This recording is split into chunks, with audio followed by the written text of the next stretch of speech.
अकस्मात धरने पर जा बैठे हैं। और ये भी बताया गया कि वो स्थान धरने के लिए बहुत ज़्यादा अनुकूल नहीं है, उससे बहुत ज़्यादा असुविधा हो रही है जनसाधारण को। तो इन नेताओं की वरिष्ठता को देखते हुए सरकार की ओर से ये फैसला हुआ कि मैं स्वयं और मेरे संग केंद्रीय गृह सचिव मौके पर जाकर के इन वरिष्ठ नेताओं से मिले और हम ये सोच करके गए थे हम बड़ी विनम्रता से अपनी बात रखेंगे, तर्क रखेंगे कि सरकार से अगर चर्चा कर ली जाए बैठ करके तो ज़्यादा बेहतर है। बहरहाल वहाँ पहुँचने पर हमें श्री राहुल गांधी जी ने ये आग्रह किया कि यदि सरकार संसद में चर्चा के लिए तैयार हो जाती है नीट और उसके साथ संबंधित शिक्षा संबंधित विषयों को लेकर के, तो वो तुरंत अपना धरना समाप्त कर देंगे। मैंने ये बात उनसे एक मर्तबा नहीं 2-3 बार पूछी। उसके उपरांत मेरे हमरा केंद्रीय गृह सचिव थे, उन्होंने भी पूछा कि will you immediately and this धरना इफ़ यू गेट एश्योरेंस। बोले हाँ। फिर हमने थोड़ी सी मुशक्कत की, एक्सरसाइज की, सरकार के शीर्ष नेतृत्व से चर्चा हुई और हमें ये कहा गया कि आप सरकार की ओर से उनको आश्वासन दीजिए कि सरकार को कोई आपत्ति नहीं है, सरकार तैयार है संसद में चर्चा करने के लिए, नीट को लेकर के भी, उसके साथ संबंधित विषयों को लेकर के भी, जो आंदोलन है उसको लेकर के भी। हमने जब ये बात वहीं पर राहुल गांधी जी के आगे दोबारा रखी तो बोले कि साहब मुझे तो शिक्षा मंत्री का इस्तीफा भी चाहिए।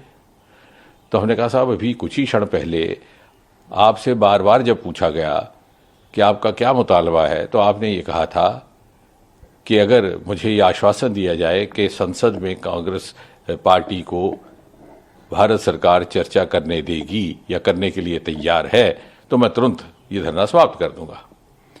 लेकिन अब आप अपनी बात से हट रहे हैं। तो बोले साहब ये तो मेरी मर्जी है, मेरी मांगें बदल चुकी हैं। हमने कहा sir this is not fair, you are changing the goal post. बोले दिस इज माई विश। तो फिर हमने उनको विनम्रता से समझाने का प्रयास किया कि आप जैसे वरिष्ठ नेता को, जो नेता प्रतिपक्ष भी हैं, एलओपी भी हैं, ये शोभा नहीं देता कि कुछ ही क्षणों में आप अपनी बात से मुकर जाए। जब सरकार ये कह रही है कि संसद में चर्चा के लिए तैयार है, ना केवल इस विषय को लेकर बल्कि इस विषय के साथ संबंधित अन्य सभी विषयों को विस्तृत चर्चा के लिए तैयार है, तो बोले साहब नहीं, हम तो यहीं बैठेंगे, आप हमें उठा लीजिए।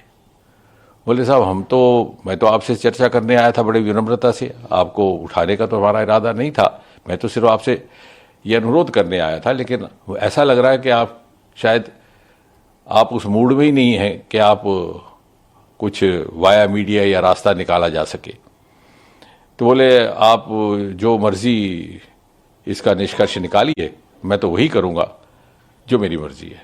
फिर गृह सचिव जी ने भी एक बात रखी कि साहब अगर आपको बैठना ही है धरने पर तो कम से कम इस जगह ना बैठिए, ये इससे बहुत असुविधा हो रही है जनसाधारण को।